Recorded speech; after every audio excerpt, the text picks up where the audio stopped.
El golpe no fue lo que me dejó paralizada, fue el sonido de los aplausos. Mi yerno le dio 3 bofetadas a mi hija. No estaba borracho, no había perdido el control. Estaba completamente consciente. La primera bofetada hizo temblar el vaso de agua sobre la mesa. La segunda la hizo tambalearse. Sus rodillas tocaron el suelo. La tercera, mi hija cayó por completo, una mano cubriéndole la mejilla, la mirada vacía, como si alguien le hubiera arrancado el aire del pecho. Y entonces, en el comedor perfectamente arreglado, entre el leve choque del metal contra la porcelana, su madre aplaudió.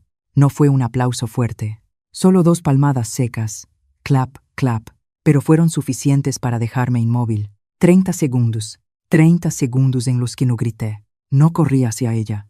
No abracé a mi hija como una madre debería haberlo hecho. Durante esos 30 segundos, mi hija yacía en el suelo, con los hombros temblando. Durante esos 30 segundos, mi yerno estaba de pie, respirando con fuerza, como si acabara de cumplir algo que tenía que hacerse. Durante esos 30 segundos, la mujer que acababa de aplaudir me miraba, con una calma tan fría que helaba la sangre, como si estuviera esperando que yo aceptara. Y yo, en ese instante, no era una madre. Era alguien que sentía cómo todas las piezas dentro de mi cabeza encajaban. Comprendí algo aterrador. Esto no era la primera vez. Y si reaccionaba mal en ese momento, tampoco sería la última. Cuando por fin hablé, el comedor quedó en silencio absoluto. Pero antes de que pienses que fui débil, déjame contarte. ¿Por qué esos 30 segundos de silencio se convirtieron en el inicio de un derrumbe que nadie en esa casa vio venir? Me miraban como se mira a una madre paralizada por el miedo. La mirada de mi yerno pasó por mí muy rápido, mitad evaluándome, mitad despreciándome. Pensó que yo tenía miedo, tal vez, en su cabeza. Yo solo era una mujer de mediana edad que había venido a una cena familiar. Había presenciado algo fuera de control y no sabía qué hacer después. Su madre era distinta. Ella me observó por más tiempo. Su mirada no era apresurada ni tensa. Era la mirada de alguien que había ganado demasiadas veces. Creía que me entendía. Una madre, frente a su hija tirada en el suelo, seguramente se rompería, o lloraría, o estallaría de rabia. Pero hiciera lo que hiciera, actuaría desde la emoción, no desde la razón. Los dejé pensar eso. Dentro de mi cabeza no había ruido, no había caos, solo un silencio muy profundo, en el que podía escuchar con claridad cada una de mis propias respiraciones. Estaba acostumbrada a momentos así, aunque jamás deseé vivirlos dentro de mi propia familia. Sabía perfectamente dónde estaba. Sabía que ese comedor, con la mesa de madera oscura, el cuadro religioso ligeramente torcido en la pared y el reloj de péndulo, marcando cada segundo con un sonido seco, pronto dejaría de ser un hogar. Se convertiría en la escena de la verdad. Y eso no me dio alivio. Soy abogada. Durante más de 30 años me he sentado en habitaciones más pequeñas que esta, escuchando a mujeres hablar de bofetadas, amenazas, noches interminables, encogidas en el baño, por miedo a escuchar los pasos de sus maridos. He estado frente a los tribunales, leyendo expedientes fríos, defendiéndolas con palabras precisas, con pruebas, con la ley. He visto a muchos hombres derrumbarse, a muchas familias romperse, a muchas mujeres alzar la cabeza por primera vez. Y llegué a creer, en cierta medida, que entendía la violencia doméstica, hasta que vi a mi hija tendida en el suelo. No hay libro que te enseñe a ser madre en un momento así. No hay ley que te prepare para ver a la niña que cargaste en brazos cubrirse el rostro como si escondiera una culpa que no le pertenece. Entonces, comprendí algo que me oprimió el pecho. Podía nombrar cada acto incorrecto en esa habitación, pero no podía hacer retroceder el tiempo. Un pensamiento cruel se abrió paso en mi mente. Me había perdido algo. Recordé las veces que venía a visitarme con mangas más largas de lo normal, sus respuestas cortas, siempre acompañadas de una sonrisa apresurada. Recordé haberle preguntado, ¿estás cansada? Y su respuesta, no pasa nada, mamá. Le creí, porque quería creerle, porque estaba demasiado acostumbrada a pensar que, si algo era grave, ella me lo diría. Ahora, en esa habitación, entendí que el silencio de mi hija no era confianza, era resistencia. La culpa no llegó como una ola, llegó despacio, persistente, como el agua filtrándose en la piedra. Yo estaba allí, escuchando a mi yerno decir algo, tal vez una disculpa a medias, tal vez una justificación conocida, pero en realidad no lo oía. En mi mente, viejos casos reaparecían, superpuestos al rostro de mi hija. Yo les había preguntado a otras mujeres, ¿por qué no hablaste antes? Y ahora esa pregunta regresaba, golpeándome de frente. Me sentía fuerte y al mismo tiempo impotente. Fuerte, porque sabía qué debía hacer después. Impotente, porque no podía borrar el miedo de los ojos de mi hija solo con conocimiento y experiencia. Avancé despacio hacia ella, sin prisa. Me incliné y puse mi mano sobre su hombro. Estaba rígido, como si aún no creyera que todo había terminado. No dije nada de inmediato. Sabía que, a veces, las palabras solo empeoran las cosas. Dejé mi mano allí el tiempo suficiente para que sintiera que no estaba sola. ¿Puedes levantarte?, le pregunté, con la voz baja y firme. Asintió apenas. Cuando se puso de pie, vi con claridad la marca roja en su mejilla. Esa huella no estaba solo en su piel, estaba en su mirada, en la forma en que evitaba mirarme, como si temiera decepcionarme. Eso me dolió más que cualquier bofetada. Miré a las otras dos personas en la habitación. En ese momento, todavía no sabían que la imagen que habían construido de mí era completamente equivocada. Pensaban que yo intentaba guardar las apariencias, mantener la calma por vergüenza. No sabían que, dentro de mí, acababa de trazarse un límite con absoluta claridad. No era la madre débil que ellos imaginaban, pero tampoco era una heroína sin cicatrices. Era una mujer que acababa de entender que el conocimiento no protege a quien amas, si tu corazón no está lo suficientemente cerca para escuchar. Y al reconocerlo, por doloroso que fuera, supe algo más. Desde ese instante, ya no tenía derecho a dar la espalda. Respiré hondo, no para calmarme, sino para aceptar una nueva verdad que comenzaba a formarse. Tendría que hacer lo mismo que había hecho durante 30 años, pero esta vez, la persona que necesitaba protección no era una clienta desconocida, sino mi propia hija. Y esa verdad, al mismo tiempo, me hizo temblar y me sostuvo con más firmeza que nunca. Aquella cena había sido preparada como un ritual. Todo era demasiado correcto, tan correcto que resultaba asfixiante si se miraba por mucho tiempo. La casa era amplia, de techos altos. La luz amarilla caía sobre la mesa cubierta con un mantel blanco impecable, sin una sola arruga. La vajilla de porcelana estaba alineada con precisión, los cubiertos colocados exactamente en su lugar, como en las cenas que solo se ven en las revistas. Sobre la mesa, los platillos estaban presentados con esmero. Cada pequeño detalle decía una sola cosa. Aquí, todo debía ser perfecto. Yo estaba sentada frente a mi hija. Ella sonrió cuando miré hacia su lado, esa sonrisa familiar que he visto desde que era pequeña. Pero bastó observar un poco más para darme cuenta de que la mano que descansaba sobre su muslo temblaba levemente, muy leve, muy disimulado, como si ella misma no quisiera admitirlo. Pensé que me había equivocado. Me dije que quizá solo estaba nerviosa por la cena familiar, por querer que todo transcurriera sin problemas. Afuera, el calor del verano todavía se sentía, aunque ya había anochecido. Sin embargo, ella llevaba una blusa de manga larga. No era nada especial. De color claro, discreta. Recuerdo que estuve a punto de preguntarle, ¿no tienes calor? Pero esa pregunta se me quedó atorada en la garganta. No quería hacerla sentir incómoda frente a la familia de su esposo. Y en ese momento, elegí el silencio, como tantos otros lo han hecho antes. Su suegra estaba sentada en la cabecera de la mesa. Hablaba con suavidad, con una voz pareja, cada palabra cuidadosamente elegida. Me preguntó por mi trabajo, por mi salud, por asuntos cotidianos. La sonrisa no se le borraba del rostro, pero su mirada era afilada.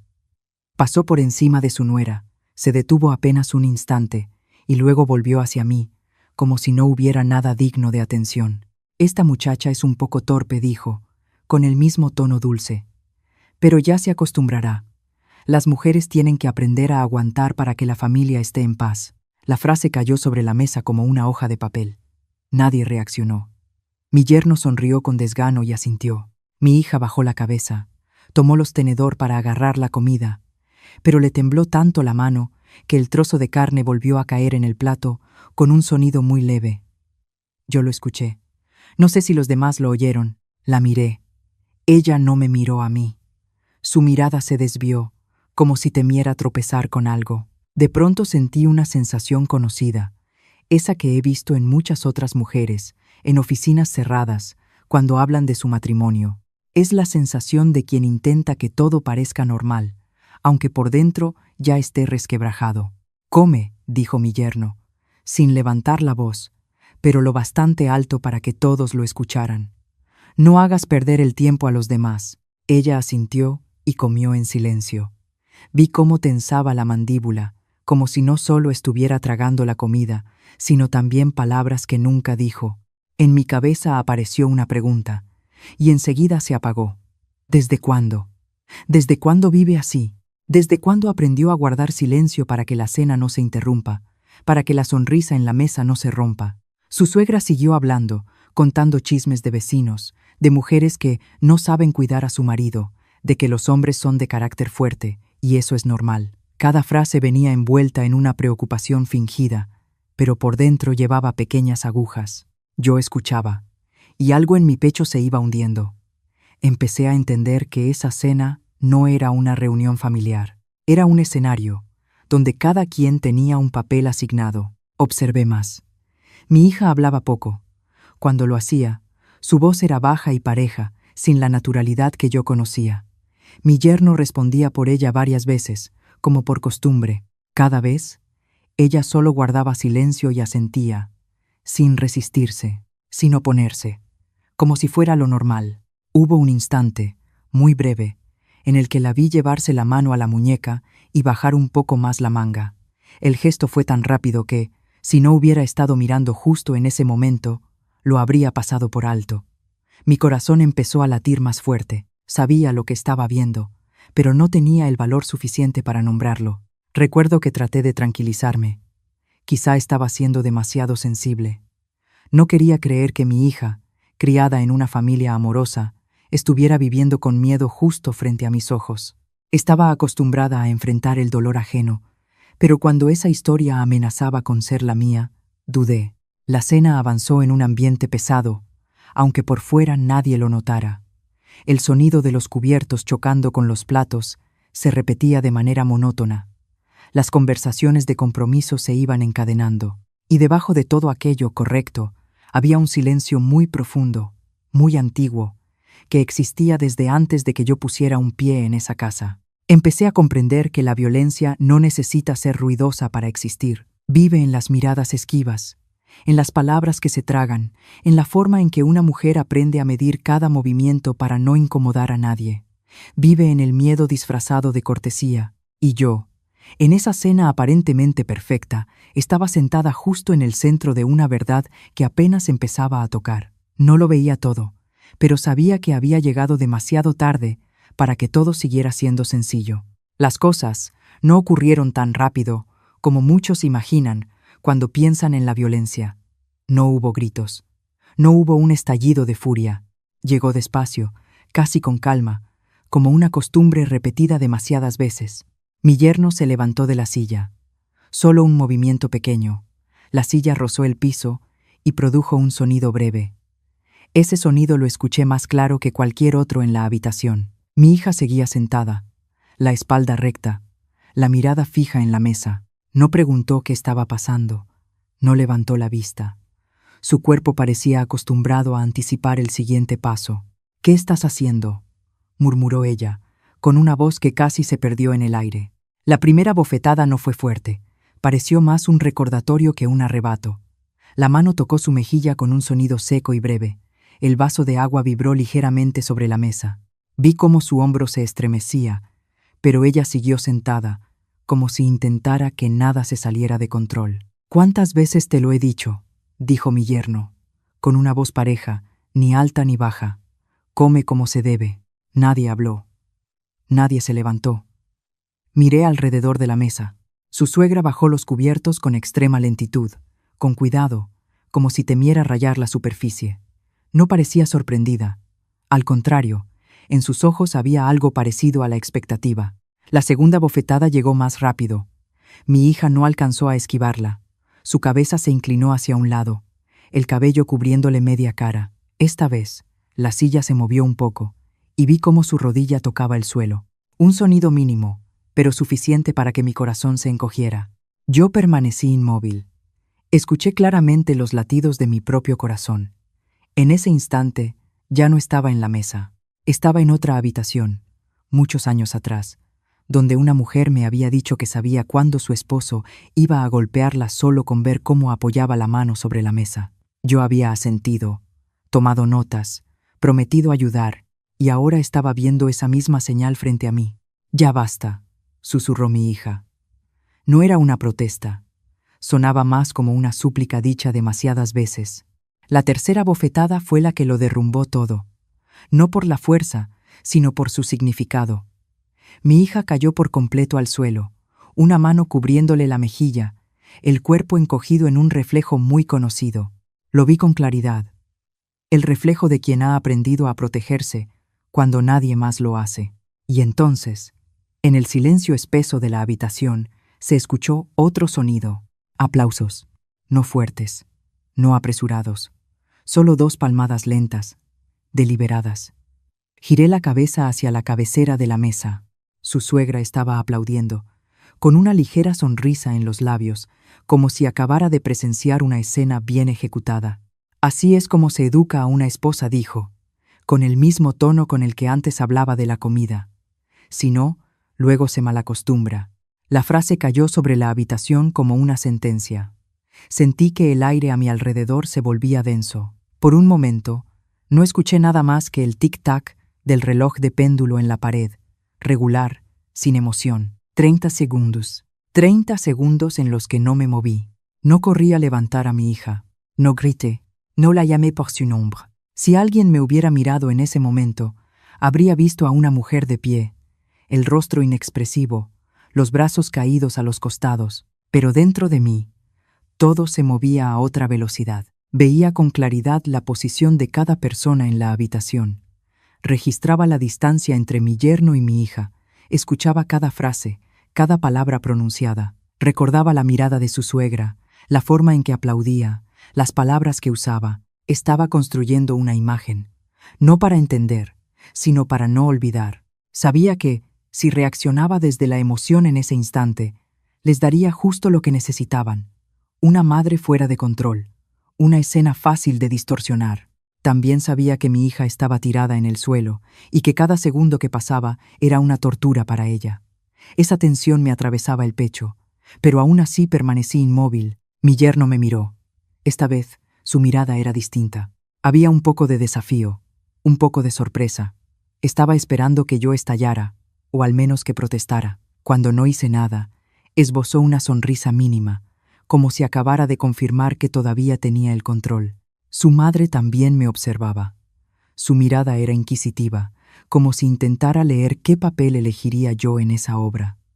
La madre que protege a su hija, o la mujer razonable que guarda las apariencias de la familia. 30 segundos pasaron, más largos que cualquier audiencia judicial a la que haya asistido. Luego inhalé hondo. No para calmarme, sino para que no me temblara la voz. Di un paso hacia mi hija, solo un paso. El movimiento fue mínimo, pero vi cómo la mirada de mi yerno se ensombrecía. «¿Puedes levantarte?», pregunté, con la voz baja y clara. Ella me miró, con los ojos llenos de sorpresa. Tal vez ya estaba acostumbrada a que la gente volteara la cara en momentos como ese. Asintió apenas. Extendí la mano, sin prisa, sin jalarla con fuerza. Cuando su mano tocó la mía, sentí el temblor que había estado escondiendo durante toda la cena. No dije nada más. Solo la ayudé a ponerse de pie. La senté en la silla y acerqué la silla para que no tuviera que sostenerse sola. Cada gesto mío fue lento, deliberado. Lo sabía. Cada acción en ese instante estaba siendo observada. Estaba siendo recordada de formas distintas. Cuando me di la vuelta para quedar frente a esas 2 personas, ya estaba lista. No para enfrentarme de inmediato, sino para entrar en una etapa que yo conocía mejor que nadie. Pero en ese momento seguí en silencio. Ese silencio ya no era parálisis, era una línea que acababa de trazarse, clara, y sin posibilidad de retroceder. El silencio no terminó con un grito, sino con un movimiento pequeño dentro de mi bolso. Abrí el cierre despacio, sin apuro, sin mostrar ninguna emoción. En ese instante, sentí con claridad las miradas de los dos siguiendo cada uno de mis movimientos, como si esperaran que yo hiciera algo incorrecto para poder agarrarse de eso. Saqué el teléfono. Solo eso. Pero la habitación cambió de inmediato.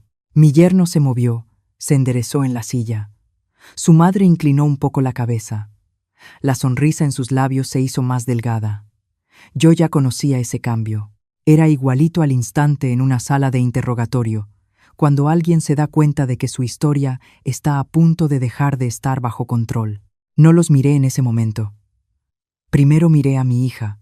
Estaba sentada muy quieta, con las manos sobre los muslos, la espalda recta como un hilo estirado hasta el límite. Sus ojos estaban clavados en el piso, pero yo veía cómo su respiración se desordenaba. Puse mi mano sobre el dorso de la suya, apenas rozándola, no para tranquilizarla, sino para hacerle saber, a partir de aquí, todo va a seguir otro orden. Toqué un botón en la pantalla. Apareció un icono pequeño. La grabación ya estaba encendida. ¿Qué fue lo que usted dijo?, pregunté, con una calma que hasta a mí me sorprendió.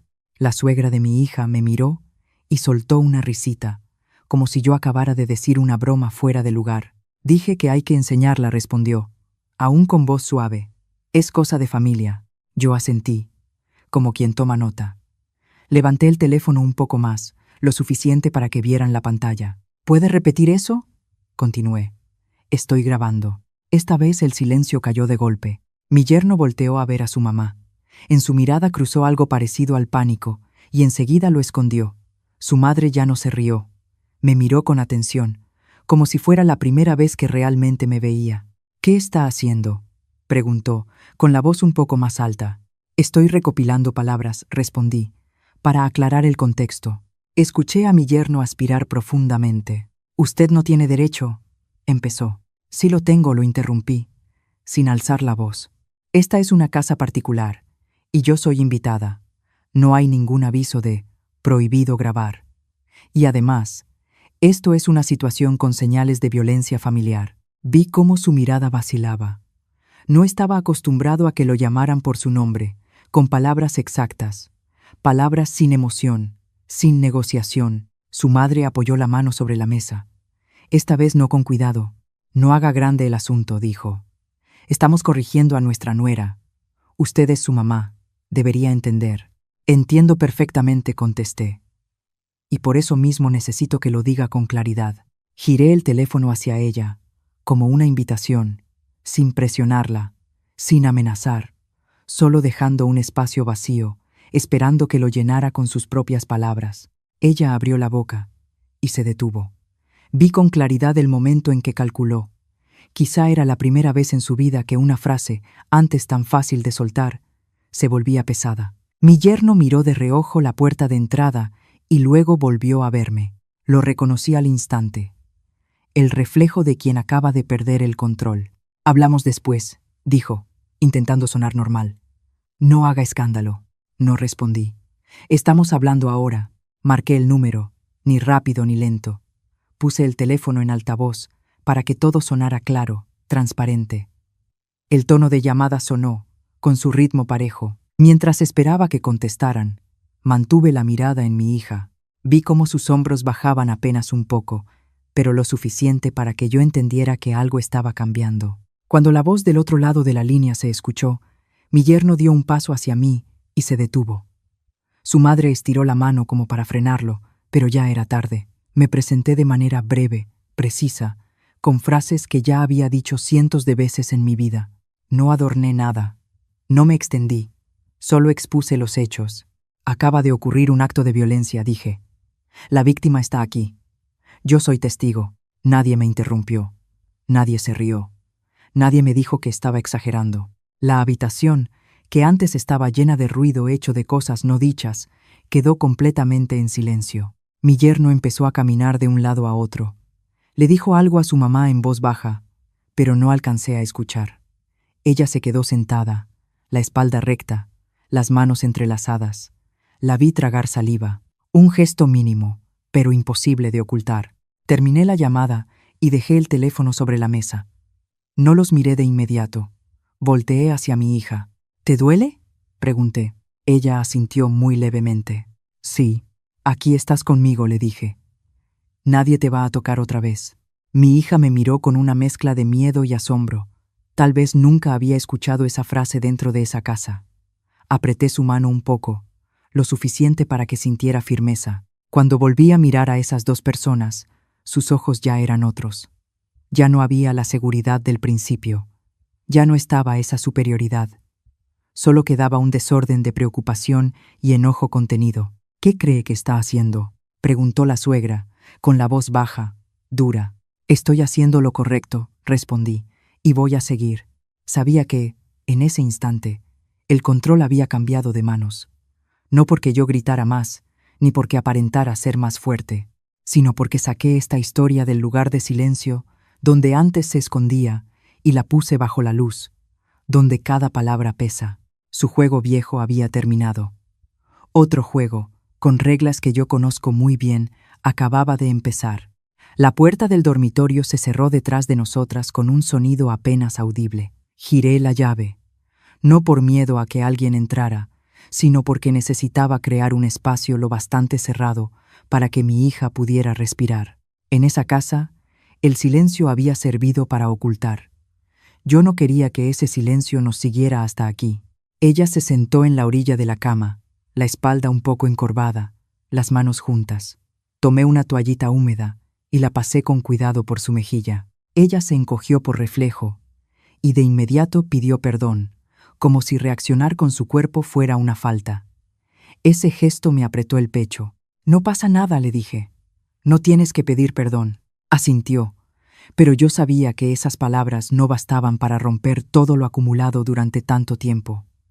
Me senté frente a ella, sin prisa por preguntar. Había aprendido que ciertas verdades solo salen cuando a alguien se le permite hablar, no cuando se le exige contar. Nos quedamos así un rato. El ruido afuera se volvió distante, como si toda la casa se hubiera echado hacia atrás para dejarnos un mundo más pequeño, donde solo estábamos mi hija y yo. No es la primera vez, mamá, dijo ella, en voz muy baja. No respondí. Solo asentí, tan levemente que quizá no lo notara, pero lo suficiente para que supiera que la estaba escuchando. Al principio, solo era celoso, continuó, con la mirada fija en algún punto del piso. No le gustaba que hablara con compañeros hombres, no le gustaba que regresara tarde. Decía que era porque se preocupaba por mí.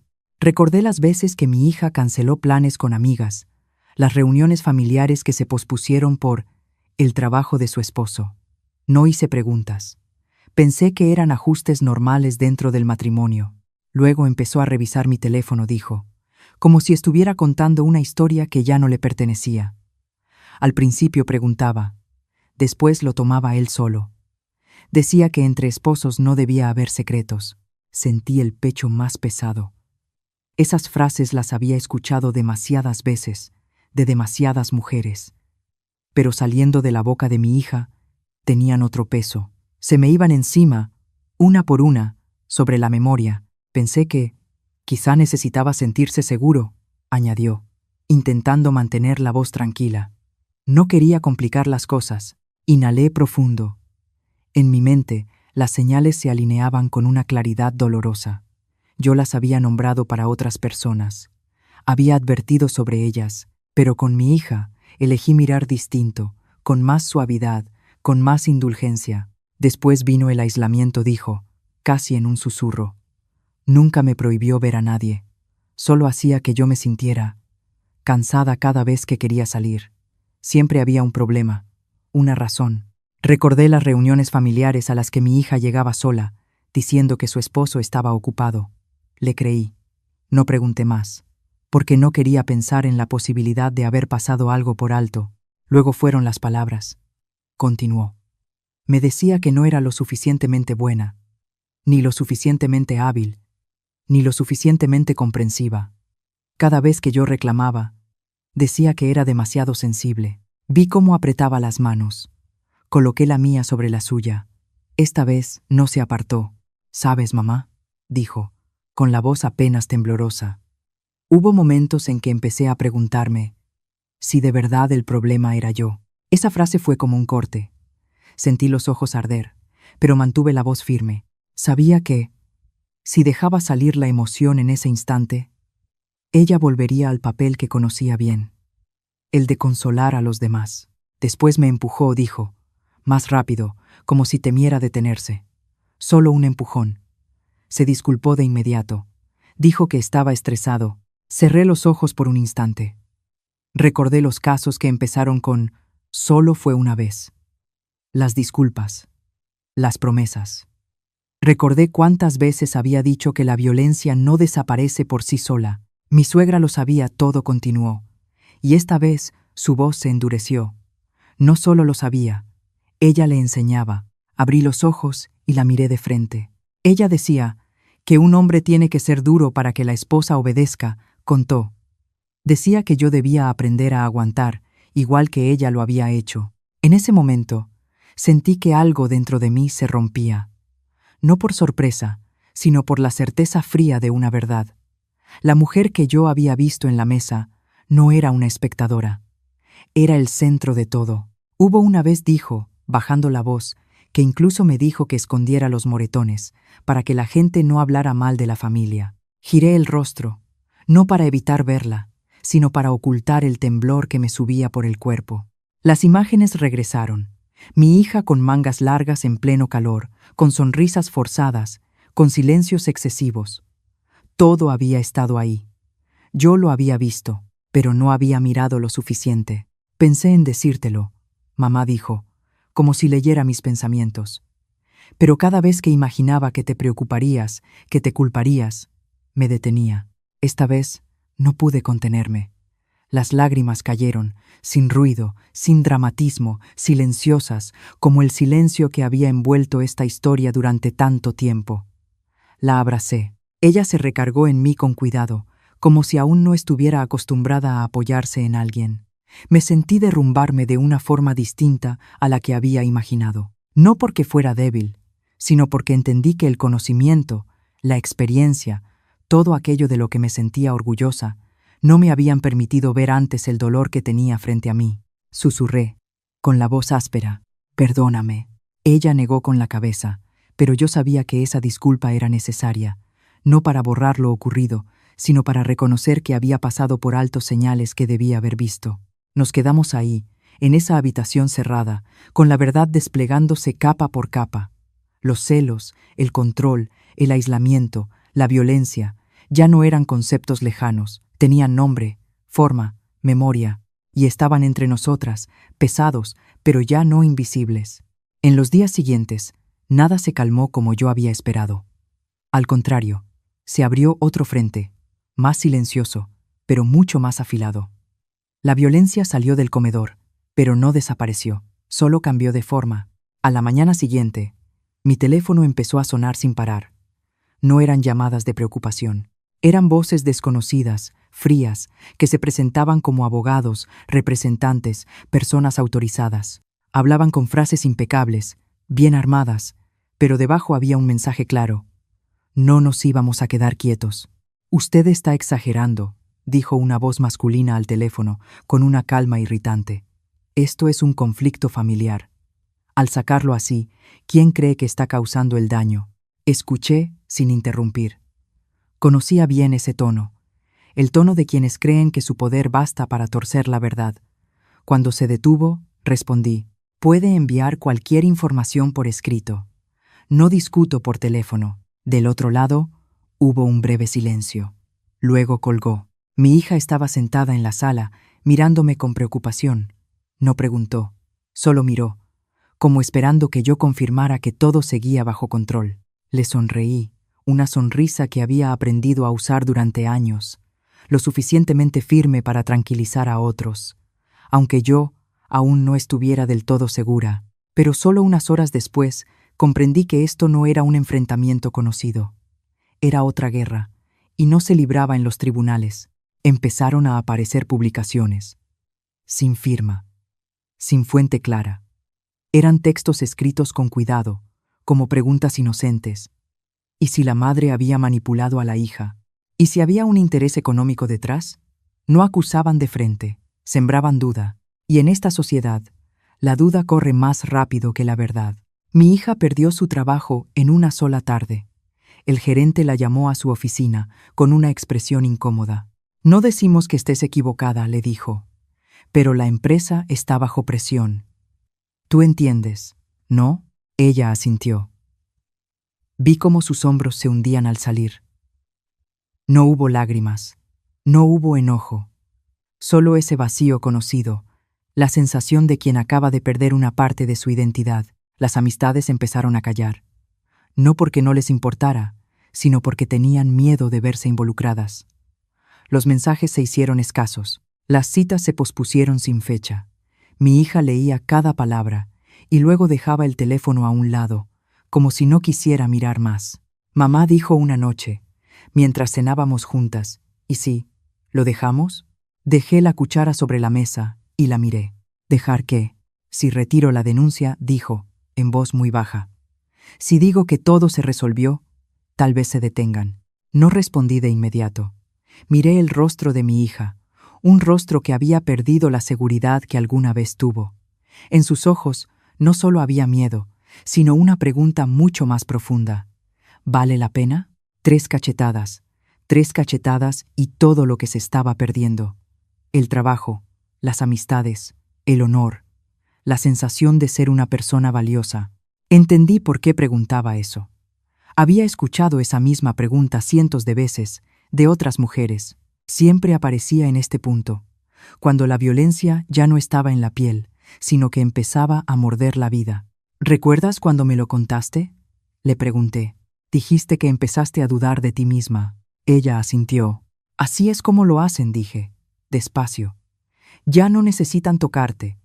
Solo necesitan hacerte creer que no eres lo suficientemente fuerte para seguir. Ella bajó la cabeza. Yo sabía que, en ese momento, la razón no bastaba. No necesitaba convencerla con leyes. Necesitaba estar a su lado, justo en medio de esa fragilidad. En los días siguientes, la presión aumentó.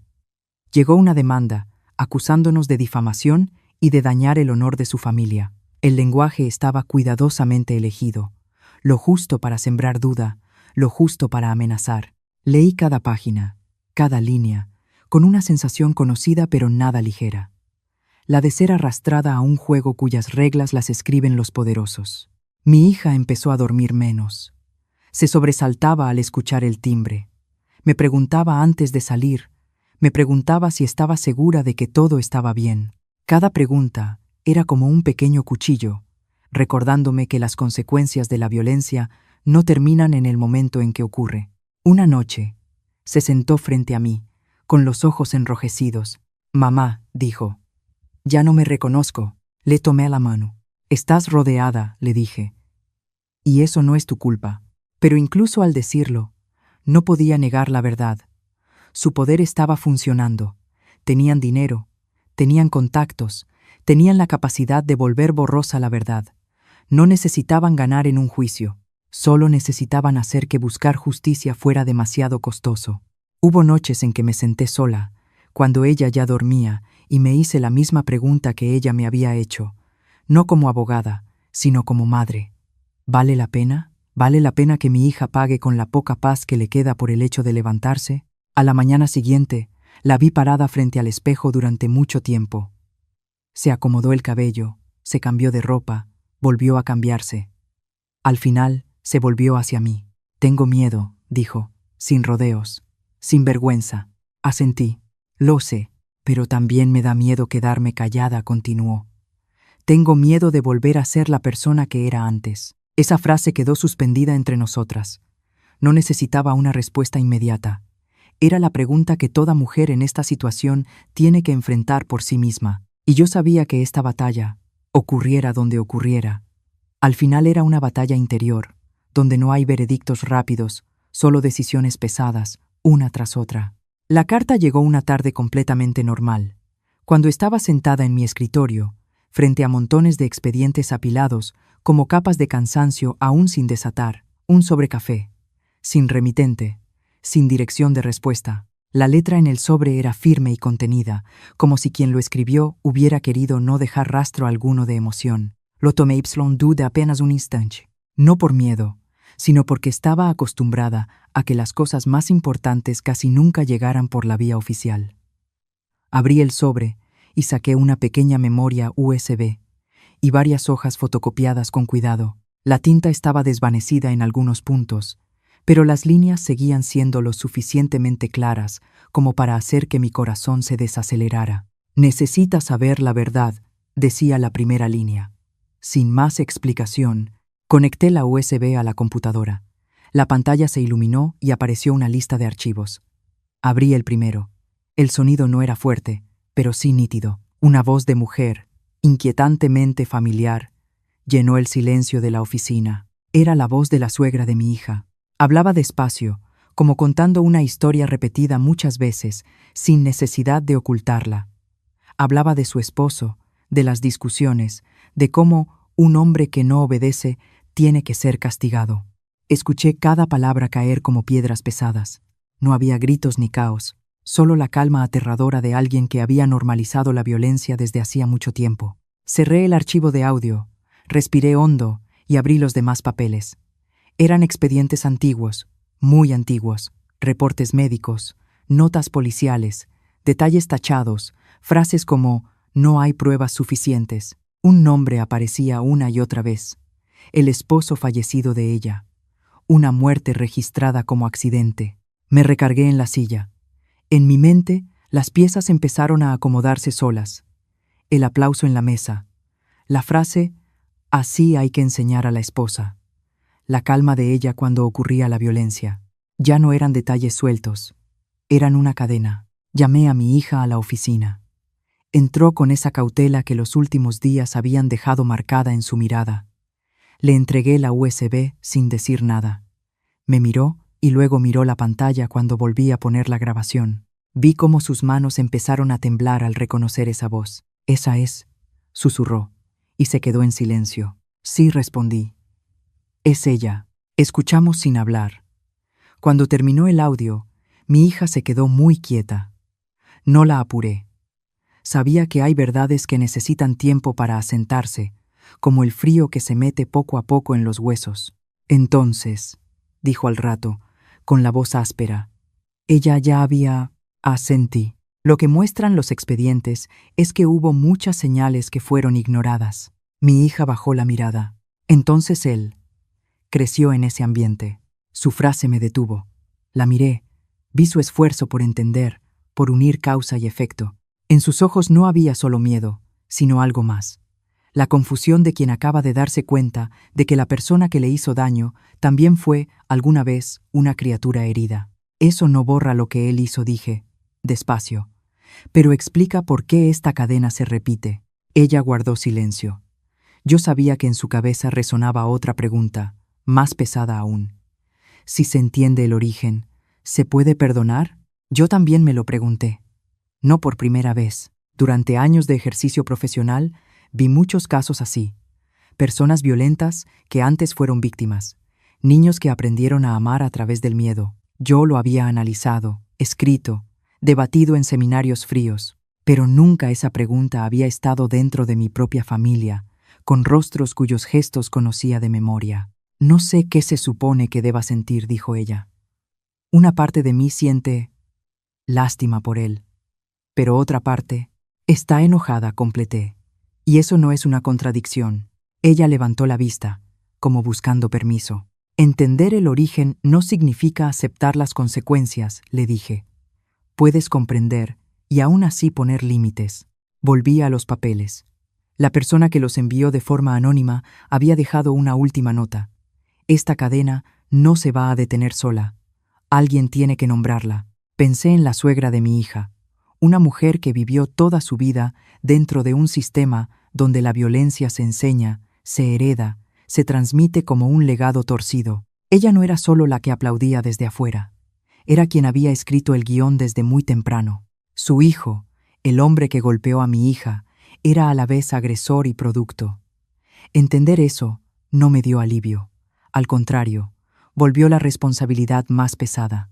Porque cuando la violencia se vuelve un sistema, no se resuelve señalando a una sola persona. Mi hija se levantó y caminó hasta la ventana. Miró hacia afuera, donde la luz de la tarde empezaba a apagarse. ¿Crees que ella sabe lo que hizo?, preguntó. Lo pensé un momento. Sí, respondí. Y probablemente se lo ha justificado durante muchos años. Mi hija volvió a mirarme. Entonces, ¿qué hacemos ahora? No respondí de inmediato. No porque no tuviera respuesta, sino porque sabía que esa pregunta no era solo para mí, era para las dos. Para la manera en que enfrentaríamos esta verdad sin dejar que nos devorara. Guardé los expedientes en el sobre con cuidado, como si fueran algo frágil. Sabía que desde ese momento nuestra historia había salido del ámbito de una sola familia. Tocaba algo más grande, más complejo, donde la línea entre entender y perdonar ya no era clara, donde cada decisión cargaba un peso moral que nadie más podía llevar por nosotras. Los días siguientes pasaron más lento de lo que esperaba. Ya no hubo llamadas insistentes, ni amenazas a medias. Ese nuevo silencio no era paz absoluta, sino la quietud que aparece cuando a una máquina de poder le quitan su engrane principal. Seguía ahí, pero ya no funcionaba igual. El resultado llegó de una manera muy cotidiana, sin momentos gloriosos, sin sensación de victoria, solo notificaciones breves, decisiones escritas en un lenguaje seco. La persona que ejerció la violencia pagó de la forma que el sistema permite, no lo suficiente para sanar todas las heridas, pero sí para terminar con el control que él creía permanente. La suegra perdió el lugar que había acostumbrado a ocupar. Nadie volvió a pedirle opinión. Nadie volvió a esperar su aprobación. Esa caída no fue ruidosa. Fue como un cuarto al que le sacan todo el aire, donde el poder que existía deja solo paredes vacías. Mi hija empezó nuevos días con cosas muy pequeñas. Se levantaba más temprano, se preparaba su café, se sentaba junto a la ventana a ver pasar los autos. Algunas mañanas guardaba silencio durante mucho tiempo. Algunas tardes se reía por algo sin importancia. Yo no la apuraba.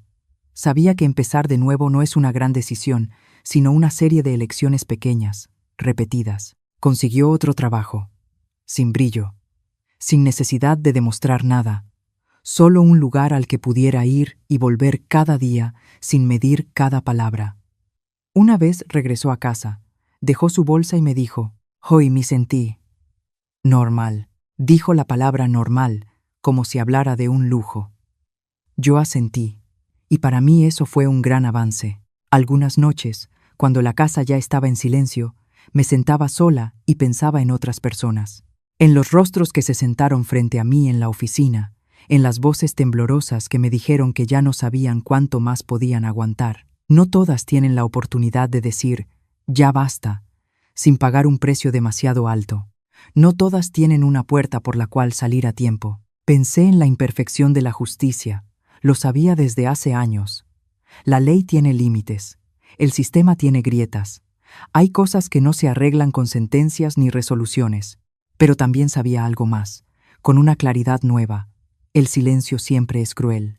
Permite que la violencia crezca en la sombra, que se enseñe, que se herede, que se aplauda. Una noche, mi hija se sentó a mi lado en el sillón y apoyó la cabeza en mi hombro. «¿Crees que ya terminó todo?», preguntó. No respondí enseguida.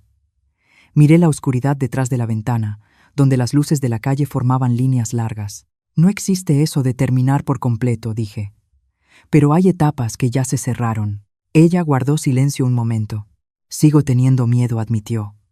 «Pero ya no dejo que ese miedo me controle». Sonreí. Esa era la diferencia más importante. En algunas conversaciones con conocidos los he escuchado decir: «Qué fuerte eres». No los corrijo. Pero sé que lo que nos trajo hasta aquí no fue la fuerza como la gente suele imaginarla. Fue la constancia, el nombrar lo que estaba oculto, el negarnos a volver al papel de siempre cuando la presión regresó. Hay historias que nunca se contarán. Hay personas que aún viven en cuartos donde el aplauso suena después de cada acto de violencia correctiva. Pienso en ellas no con lástima, sino como un recordatorio silencioso para mí misma. Cada vez que alguien dice su verdad, esa cadena se debilita un poco. Mi hija se levantó, entró a su cuarto y volvió con una fotografía vieja en la mano. Era una foto suya de niña, sonriendo, sin defensa alguna.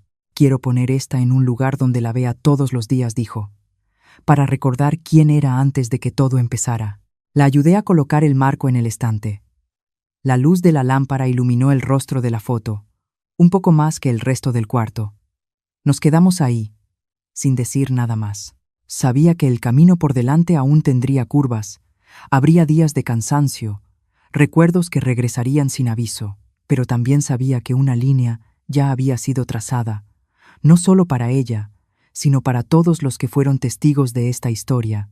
La violencia existe mientras se oculta. Vive del miedo, de las palabras tragadas, de los aplausos disfrazados de enseñanza. Y el día en que alguien dice, ya basta, no con puños, no con venganza, sino negándose a guardar silencio, es el día en que esa cadena empieza a agrietarse, aunque sea despacio, aunque no sea perfecto. Miré a mi hija, que ahora estaba más erguida, respirando con más calma.